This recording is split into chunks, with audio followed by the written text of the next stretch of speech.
Welcome to Transforming Us podcast. I'm Jess. And I'm Tamara. We're trauma-informed relationship coaches and old friends here to discuss common patterns and what leads us to paths of security. You know, people are feeling overwhelmed and disconnected in their painful relationships, which often leads to mental health crises. We want to share some new ideas and practices to help you cultivate curiosity, compassion, and to redeem the patterns in your relationships, starting with yourself. Join us on this journey of transforming us. Grab a cup of coffee and let's dive in. Welcome back to Transforming Us podcast.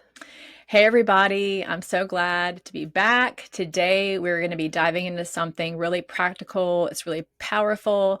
It's the 7 skills that really can truly shift the patterns in your relationships. And the exciting part about the skills we're about to talk about is that they're individual practices. So even if your partner isn't in the same journey, by cultivating these within yourself, you can actually profoundly improve your relationships and overall just your own well-being. Exactly.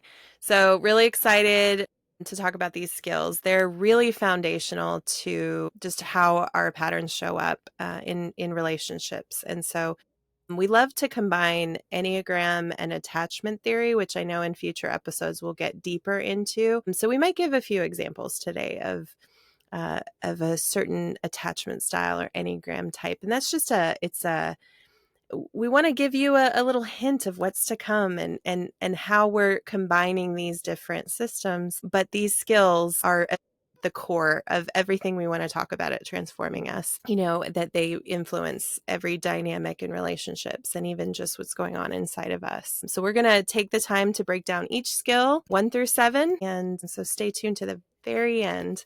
And we also have a freebie on our website. So we'll share where to find that. But first, before we jump into the skills, let's talk a little bit about conscious versus the subconscious mind and our patterns. I'm sorry. That's okay. I thought for some reason I saw your name right below that. And so I thought, okay, let me say that over again. Okay. So first, before we jump into the skills, let's talk a little bit about conscious mind and different levels of awareness. It's key to understanding how these skills work. Think of your mind like an iceberg. Part of you is aware of what is going on, and part of you is just completely unaware. You know, as we've talked about in some of our previous episodes, you know, things from childhood and the ways that we process information is, you know, there's layers to it. And what is known to us on the surface is sometimes just a small percentage. So beneath the surface, there's a vast hidden part that we would call the subconscious mind. This is where those integrated habits, beliefs, memories, and especially patterns from our past and early childhood experiences, they show up and they affect our relationships. Right. And those subconscious patterns are really, really powerful. They're like our automatic programs without us even realizing it because it's all happening in the background. And so the goal of these 7 skills is to start bringing some of those subconscious programs into your conscious awareness so that you can actually start to choose to respond differently and show up more securely in, you know, recognizing your patterns rather than just reacting just on autopilot. Yeah, I definitely know that autopilot feeling of, you know, running through life and not really paying attention to the way that you're showing up with your thoughts, feelings, and behaviors. So yeah, it'll be really fun to kind of jump into each one and have everybody just consider with their patterns how they might be doing with each of these skills, you know, because I know everybody's really complex and you might be really great at some of these skills, but then not know that there's some other things that are helping you, that are causing you to stay stuck. So first up, we have the first skill we love to talk about is thought observation. So really wanting to pay attention to what's going on in your mind. I think sometimes we think we know what we're thinking, but life moves at such a fast pace. Stopping and observing what the thoughts are, what the beliefs are, we just don't take the time. So one example might be with an anxious, preoccupied person. We'll talk more about that in future episodes.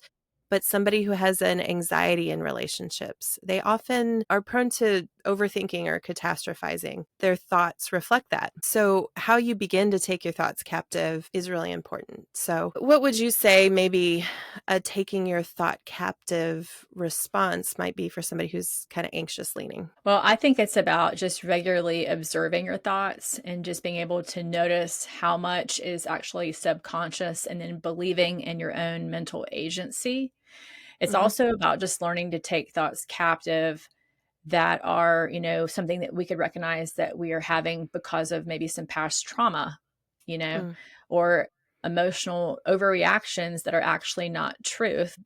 And so, for those familiar with the Enneagram, for example, like a type 6's tendency, the loyalist, would be towards, worst case scenarios. So, they're going to, manifest constant inner dialogue of like what if statements, or, they're Mm. always scanning for, security and what feels safe, and, noticing when those thoughts arise, perhaps during those moments of uncertainty, or a perceived threat that's coming on, to be able to just step back towards just Hmm. recognizing that they are patterns and they're actually not necessarily the truth.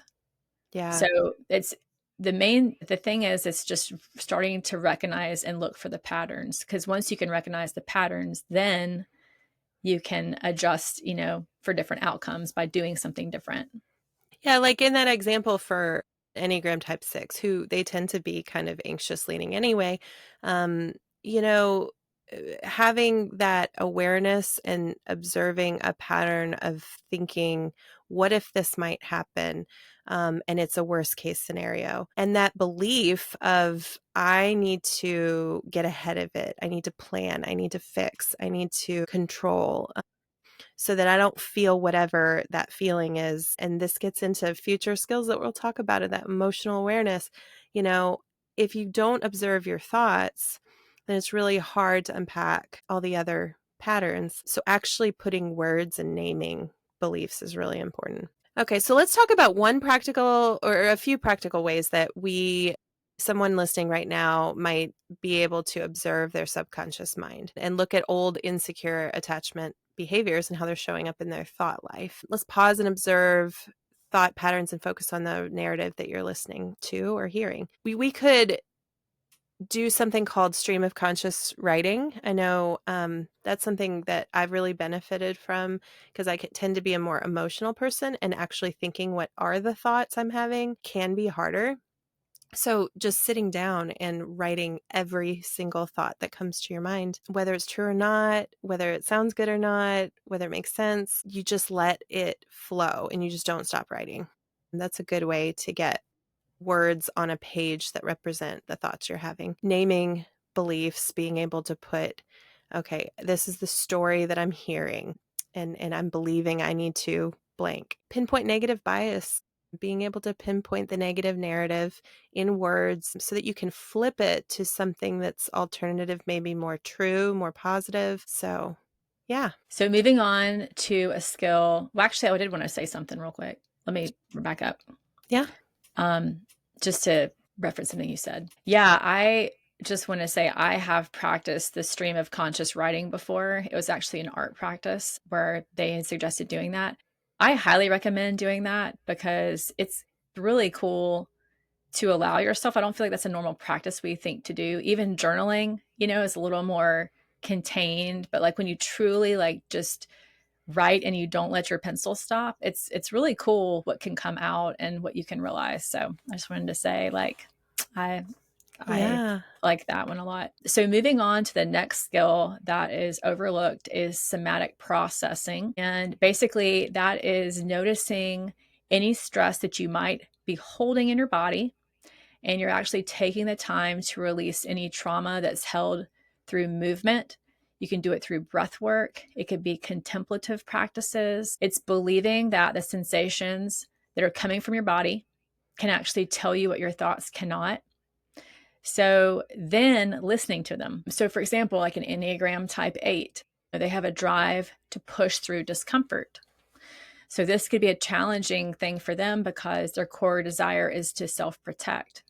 And so, it might lead them to ignore or override their body's signals of needs, because they don't want to be vulnerable. So, yeah. Yeah, that's a great example. My husband's an 8, so I know that Mhm. very well. And then likewise, for somebody with maybe more of a dismissive avoidant attachment style, so, we'll learn more about that, but they might be very disconnected from their physical sensations overall.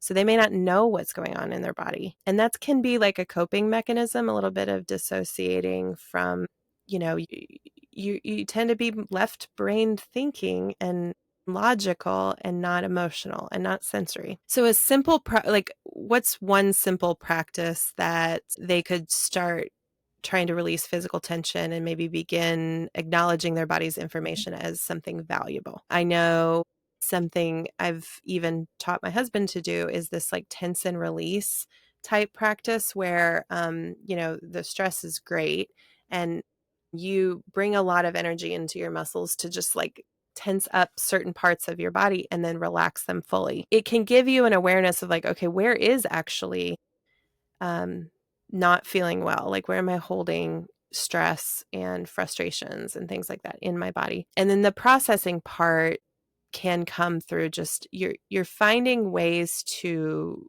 move through or release those tensions.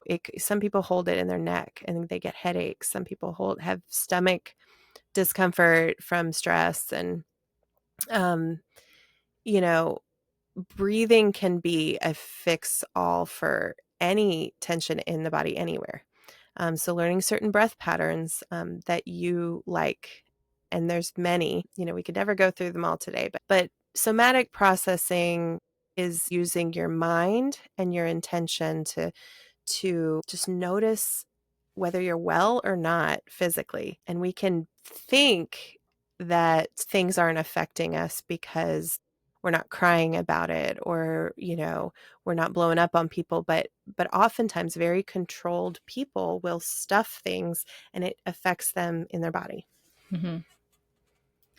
I've also found too, I know I did this in a yoga class and I thought it was always like helped me be more mindful, but we would lay at the very end, during Shavasana, and we would go through like starting with your head all the way work down through your neck, your shoulders, your upper back, your lower back. You literally go down and you would consciously think about those body parts and relaxing them. It's like just going straight down the body. And then when you would Hmm. finally at the end, you really did feel a release. So I feel like that's something people could even do if they're lying down in their beds at Yeah. night and feeling tense. Yeah. I Um, would call that a body scan. yeah, yeah. Yeah.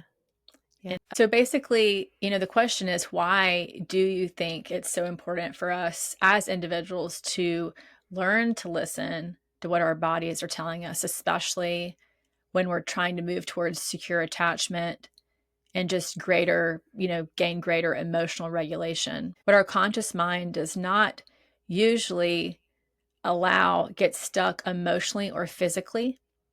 So that stuckness is why we can still suffer. That is why you can see people, that aren't processing things. It's like they stay stuck. They don't actually move Hmm. forward, but they don't actually be able to go back and make something better. Like they're just stuck. We try to take control and deal with stress alone, or we'll try to react and we don't even know that our bodies are in a trauma response or sorts at the time. Hmm. And also, slowing down gives the space to meet your physical needs with safety. You can soothe yourself and the connection with self. Hmm. And this can also be a beautiful space to bring in prayer. That is not just words, but actual sensory connection with your creator. Hmm. Yeah, I love that. I love the idea of I'm part of an Anglican church now, and so the senses are really critical to worship and just connection with God, and so sometimes just taking a deep breath and sitting in silence and just noticing where you are, like there's a beautiful worship song.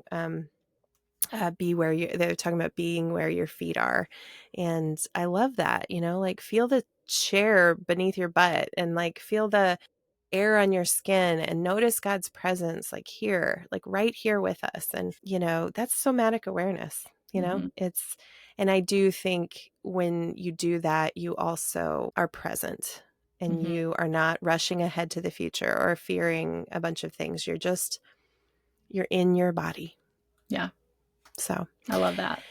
the next one that we're going to talk about, the third skill, is called verbal processing. So, some people talk about communication skills or articulating needs or setting boundaries, that all those things would fall into verbal processing. So, when you're able to, some people are internal processors and some people are verbal processors, or it comes out external with other people. The reality is, you can verbal process in a way that's not helpful, or you can not verbal process enough.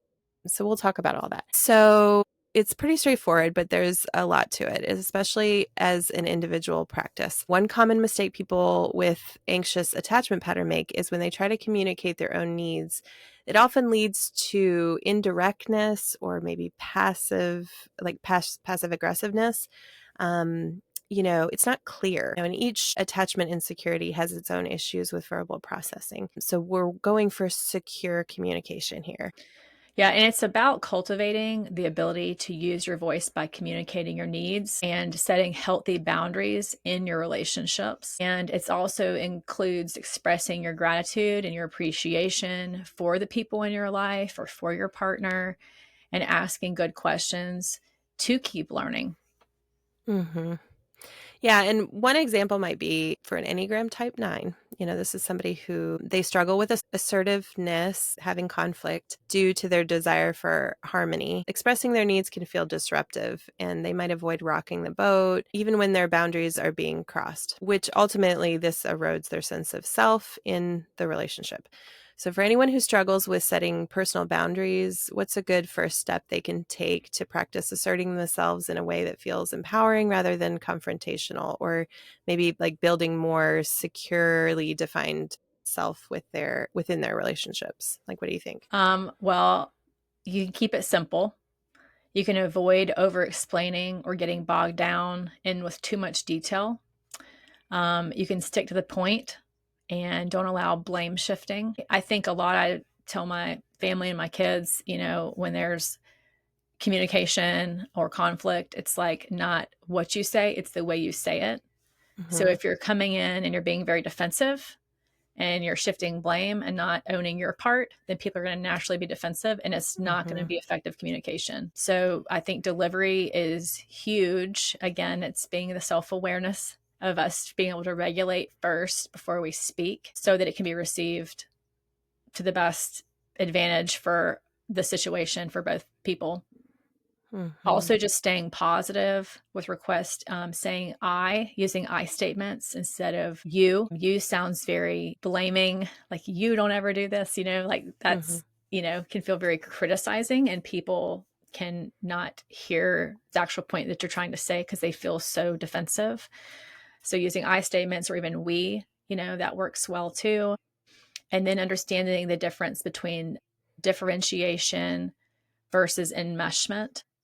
Mm-hmm. We talked about that a little bit before, you and I, but yeah, just understanding like, you know, you can feel someone else's emotions, but they're still like it's their life, it's their story. You are different, you still are your own person. So, like, being able to recognize, healthy boundary setting for yourself emotionally.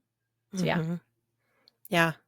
Yeah, it's so important, that verbal processing. And I think, something we get into a lot is self-regulation, and the idea that you can't clearly articulate what you need to say in a secure way if you're dysregulated. So Mhm. calming, the somatic processing is really important before the verbal processing. Mhm. So, Yeah. yeah. So, next up, we are going to be talking about emotional awareness, and that is expanding your emotional vocabulary. And it's learning to recognize when you're outside of your emotional window of tolerance to be able to practice self regulation. And so, when you notice that, you know, your partner is outside of their window of tolerance, you can choose to turn towards their emotion and understanding and empathy. So, for someone who might lean into avoidant attachment style, there's often a learned tendency to intellectualize emotions rather than to actually feel them fully. So making Mhm. it difficult to even name what it is they're actually experiencing internally. Yeah. I think just beyond good or bad emotions, I think oftentimes people know happy, sad, mad, Mhm. and there's happy's the good one and sad and mad are the bad ones. What's an easy way for listeners to start expanding their emotional vocabulary, especially if they've historically suppressed their feelings to maintain a sense of kind of false independence? I think that question is like, we will offer something called a heart chart on our website. And really, it's like it's an emotions wheel or a chart to just be able to what are the actual words for what I'm experiencing. And I think they can be in categories of more anxious leaning or dismissive leaning or fearful leaning. Like you have emotions that coincide with even insecure attachment styles, so Mhm. that'll be helpful. But being able to name it is, you have to have practice looking at those words and knowing that there's a nuance to the difference between agitation and frustration. Something might agitate you, but someone might frustrate you. And Yeah. so, all those things really do matter in how you verbally process and articulate. Mhm. You have to emotionally know. Yeah. Which requires like being able to sit in your feelings and not distract for a few minutes and just be honest with yourself and really think through, what Mhm. your body is telling you, you know, Mhm. so you can Yeah. make sense of it. Yeah. So, for an Enneagram type 5 who might retreat when overwhelmed by intense emotions, how can they gently approach self regulation when they notice they're outside their window of tolerance so they can foster more vulnerable emotional processing? So, they would need to withdraw to do this. So, in that case, they would ask to tell the person that I need to take a break and then have a time to commit to coming back after they process. So, which is self awareness that they know they need some individual time. So, being able to set a time to come back. And so, I think that's such a healthy, even breakthrough for someone who can recognize that in themselves of like, okay, I know I need to process by myself for a minute. That's okay. Mhm. And then the partner giving them that space, allowing them and knowing that, they might process differently and that's okay. People, like you said, people process differently. So, but I think the Mhm. setting the time to come back is key. Yeah. Yeah.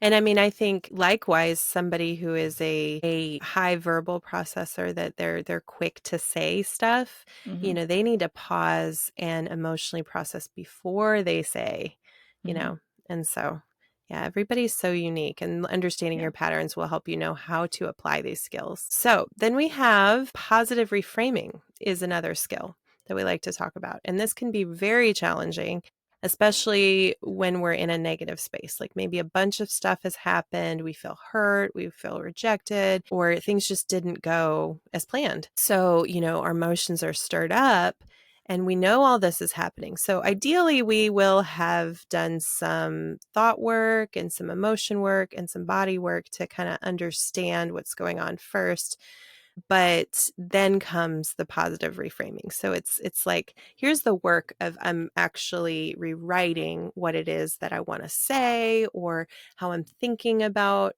my situation or my life or my relationship. And then also knowing that sometimes our negative feelings are not true, and we have a lot of evidence of things that could be more true. And so that reframing is important. So for somebody who is kind of anxious, preoccupied, leaning, they might internalize negative interactions or personalize perceived slights. What a quick mental trick, like a quick mental trick or question that they could ask themselves when they feel themselves starting to spiral into kind of negativity might be using the acronym THINK. Okay, this is something I've taught my children. So think, TINK. The T is for asking yourself, is it true? Is it helpful? Is it inspired? Inspired by the Holy Spirit, or is it inspiring? Um, is it necessary? And is it kind? And I think those questions help you reframe to the positive, because if you can't answer all of those things as a yes for what you're about to say or what you're thinking or how you're feeling, then it's not positive. Like, it's not helpful. It's not going to move you closer towards connection. It's probably going to not be beneficial for you and your relationships. Right. And it's about shifting really from your own self protective, negative, or critical patterns to more positive and open perspectives. So, the Gottman research has actually shown that your relationship will change dramatically if you maintain more than 5 times the positive interactions to every one negative interaction. And Hmm. that starts with your own perspective. So, for example, for an Enneagram type one's inner critic, their internal monologue could be incredibly harsh. They could be focusing on perceived flaws or imperfections in themselves or with other people. And so this can make positive reframing feel unauthentic or even irresponsible if it means not addressing what's wrong. Mm. So basically, when you think about like intimacy with someone, when we're critical, criticism is going to kill intimacy. Um, so being able to state the positive needs instead of saying what's wrong. So it's learning to reframe your verbiage to where it doesn't make someone defensive. Hmm. So instead of saying, you never take me out on dates. I don't feel like you care about me. You don't ever do this, blah, blah, blah. Hmm. Reframing it and saying, I love that time when we went out to this restaurant. That was so fun. Could we do that again sometime soon? I feel so, just happy when we share that time together. It's so fun. I mean, just something like that. The difference in how you say it is everything, you know? Totally. Yeah. And I really empathize with that. Enneagram one's inner critic. I have a line to one as a four. And, anyone who struggles with that harsh self judgment, they can actively look for lessons or growth when challenging things happen, even if the challenge comes from their partner, to foster a more secure, optimistic outlook rather than dwelling on perceived failures or something that might be wrong or something that's missing for me in my case. So, yeah, that 5-to-1 ratio is so helpful.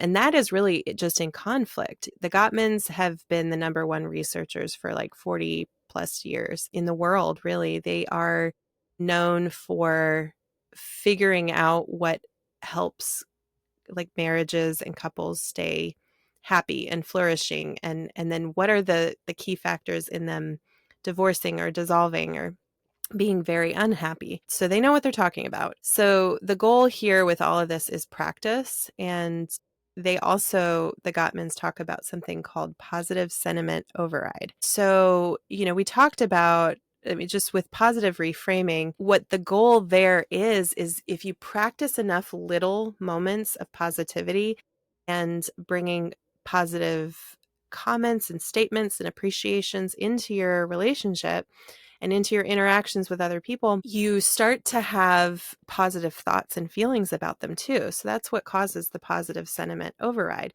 So that then when you have a challenge that happens, the immediate thoughts and feelings don't go to the negative. They go to the positive, where you're like, I'm going to assume best intentions here and I'm going to give them grace. So that it just happens automatically when you're practicing positivity.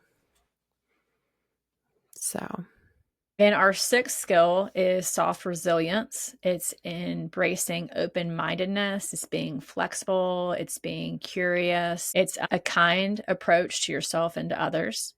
It's about staying present, and it's trying to avoid dwelling in just like past regrets or even like future anxieties. It's also about recognizing your limits. So, asking for support when you actually need it and maintaining clear boundaries so that you can protect your capacity. So, in understanding that setbacks like failures or rejection don't actually lessen your worth, is also understanding that that's key, because mhm. we're all going to be rejected or fail at things sometimes. That's not saying that your value or your worth is, Yeah. that's just part of life. So, for someone with a fearful, avoidant attachment style, who might actually swing between wanting closeness and then also fearing it, at the same time, embracing a flexibility can be incredibly difficult, as they're trying to navigate these unpredictable internal states. Hmm. So true. I can definitely empathize with that swinging, and that impulse to want to swing both Mhm. ways. You hear with resilience, like I just want to touch on this, is that oftentimes people talk about like, oh, resilience is like bouncing back when you face challenges and like you got to have grit and we can be strong and we're a resilient people. And, just this idea of what strength and resilience really is very American. And the type of resilience that we want to talk about is a soft kind of resilience. It's Mhm. not the grit, the grind, the, muscle up, pull yourself up by your own bootstraps kind of strength. So when plans change unexpectedly, how can someone, particularly if they tend towards fearful avoidance, face this uncertainty and cultivate curiosity with a kind approach within themselves rather than getting stuck in the frustration and the withdrawal, enabling kind of a more secure response. I think we've talked about this, but the self-regulation of the fear response is really important to kind of calm that reactivity. Resilience for anyone is really self-compassion. Stopping, we pause, we consider thoughts, feelings, and emotions. We decide if there's a flexibility we need to bring in, and we don't put ourselves last. We have to put ourselves into the equation. It doesn't mean that we're putting ourselves first in front of everybody else all the time. Um, Being able to move through is also having yourself in that equation and being compassionate to what you need and how you feel. So practicing all of these skills at the same time, creating a kind of posture of curiosity. Mhm. And so, like, for example, for an Enneagram type 3, who might tie their worth to achievements or, public perception and appearances, what's a sign that they might need to ask for support or reinforce a boundary in their own lives rather than pushing through at all costs to build this, true soft resilience and maintain their authentic sense of self, not just their perceived image. So it's like remembering efficiency doesn't always mean success. You know, success can be a cooperative and slow and soft approach too. And their identity is secure in Christ and they have nothing to prove. So when you can really remember that, like God knows you, he sees you, he knows our hearts. I mean, it's like Mhm. there's a freedom of like, okay, like at the end of the day, like I don't have to just go out and prove my worth. Like I am, chosen, I am loved. And, I can look around in my life and I can see the people that know me and do love me. And so I can like take a breath, and Mm. rest. Yeah. It's such it really is a biblical thing, like when we talk about like being strong in the Lord or letting him fight for you. There's a type of faith that says, you know what, I don't need to be in control. I don't need to have it all figured out. I can just soften and also be secure. Like it doesn't mean that you become a softie to where people run over you all the time, but that you have a security in something bigger than yourself that says like, I'm good. It's okay. It's going to be fine. We'll figure it out. Those are very secure ventral state kind of, we'll talk about the autonomic nervous system, but just when you're hearing the truth of hope and courage and all that stuff, it's that soft resilience. I think it comes from the Holy Spirit, truly. I think it's Mhm. it's a hard thing for someone who doesn't have a type of faith to enter into that type of resilience. I agree. So the last skill that we want to talk about, that is essential. It's essential, and it often gets ignored. Is called soul care and play. So most people know what play means. So I'd like to define what soul care means, at least for our purposes. And there's an author I follow named David Benner, and his definition for soul care is the support and restoration of the well-being of persons in their depth and totality with particular concern for their inner life. So we're talking about restoring our soul Our soul is influenced by physical, emotional, mental, relational, vocational, like so many different aspects of our life, and we need rest and we need play.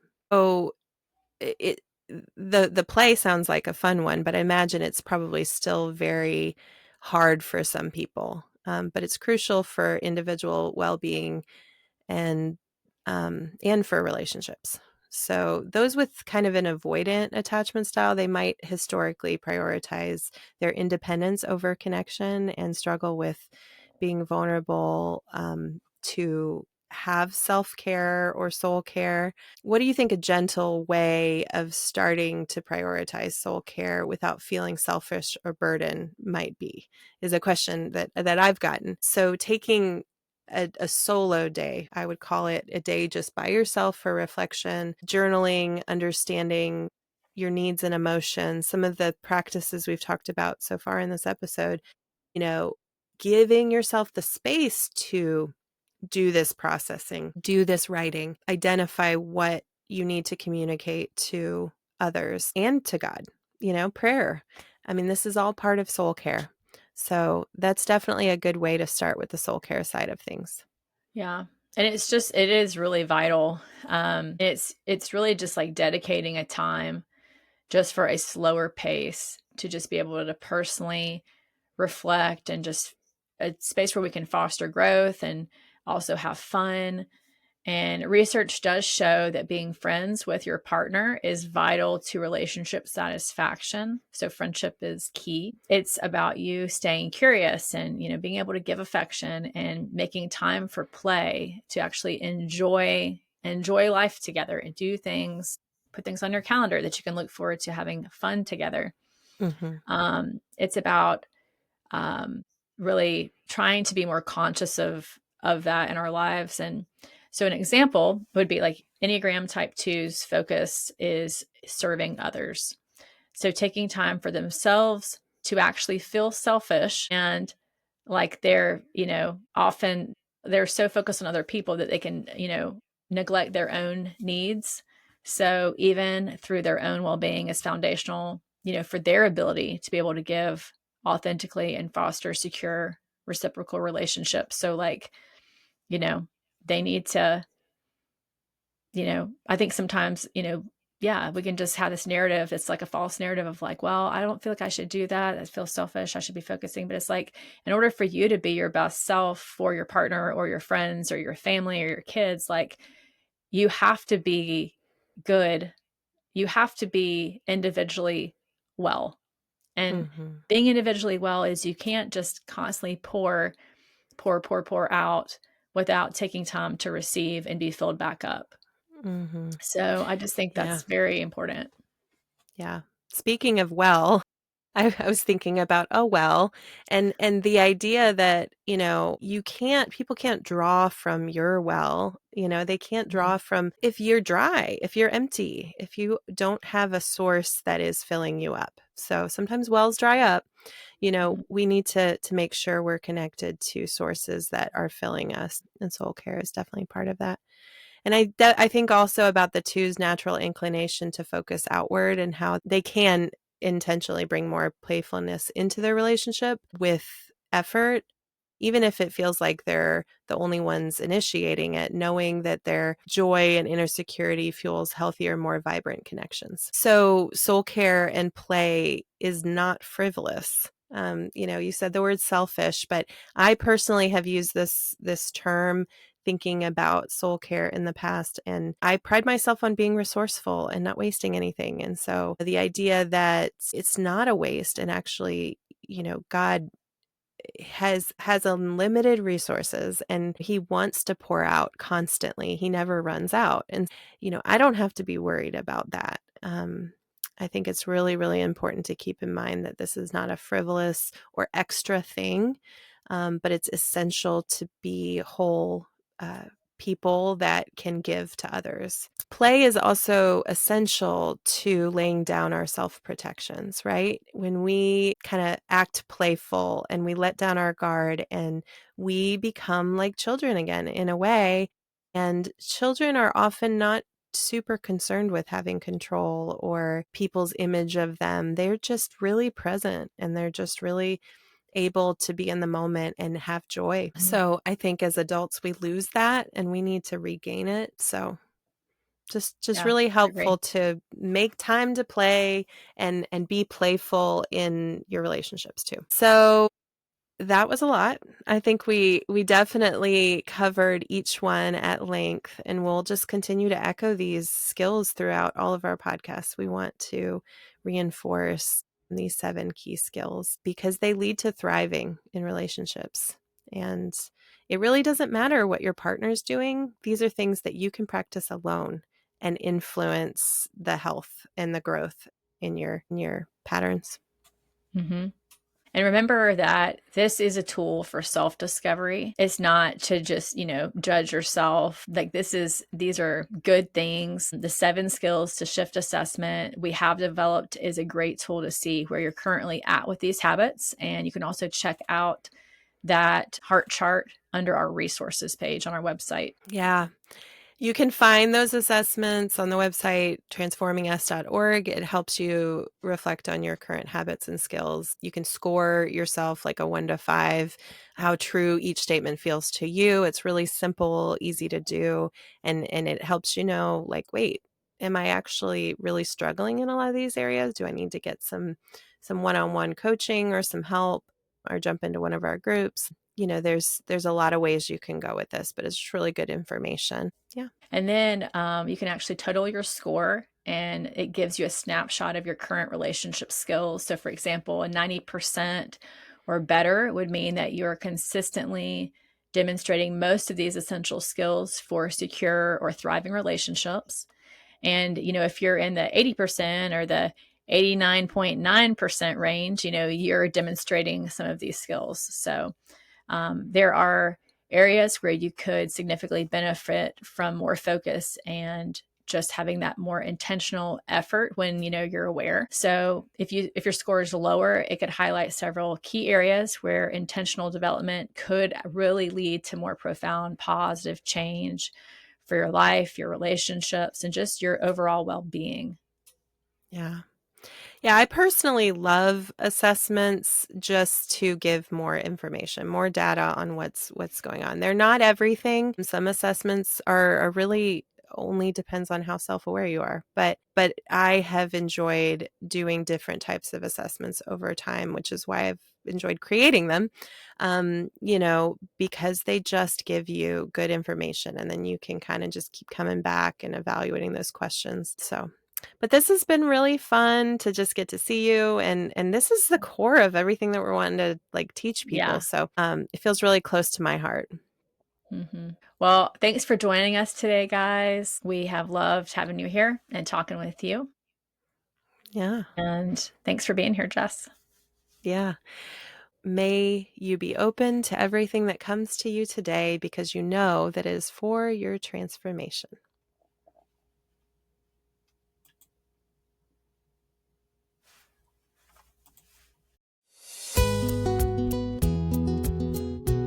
Thank you for tuning in to this episode of Transforming Us podcast. We hope that you enjoyed the conversation and that you found it helpful. If you loved what you heard, we would really appreciate if you would take a moment and leave us a 5-star review and rating. Your support helps us reach more listeners like you. And also, don't forget to follow us on social media and subscribe to our YouTube channel for more relationship content. Then, if you're looking to take your growth to the next level, check out our coaching services and groups at transformingus.org. We're here to help you transform your patterns and enjoy more secure relationships. Until next time, in the words of Raoul Shane, you do not need to do big things. Just do small things in a big way. Then transformation will follow you.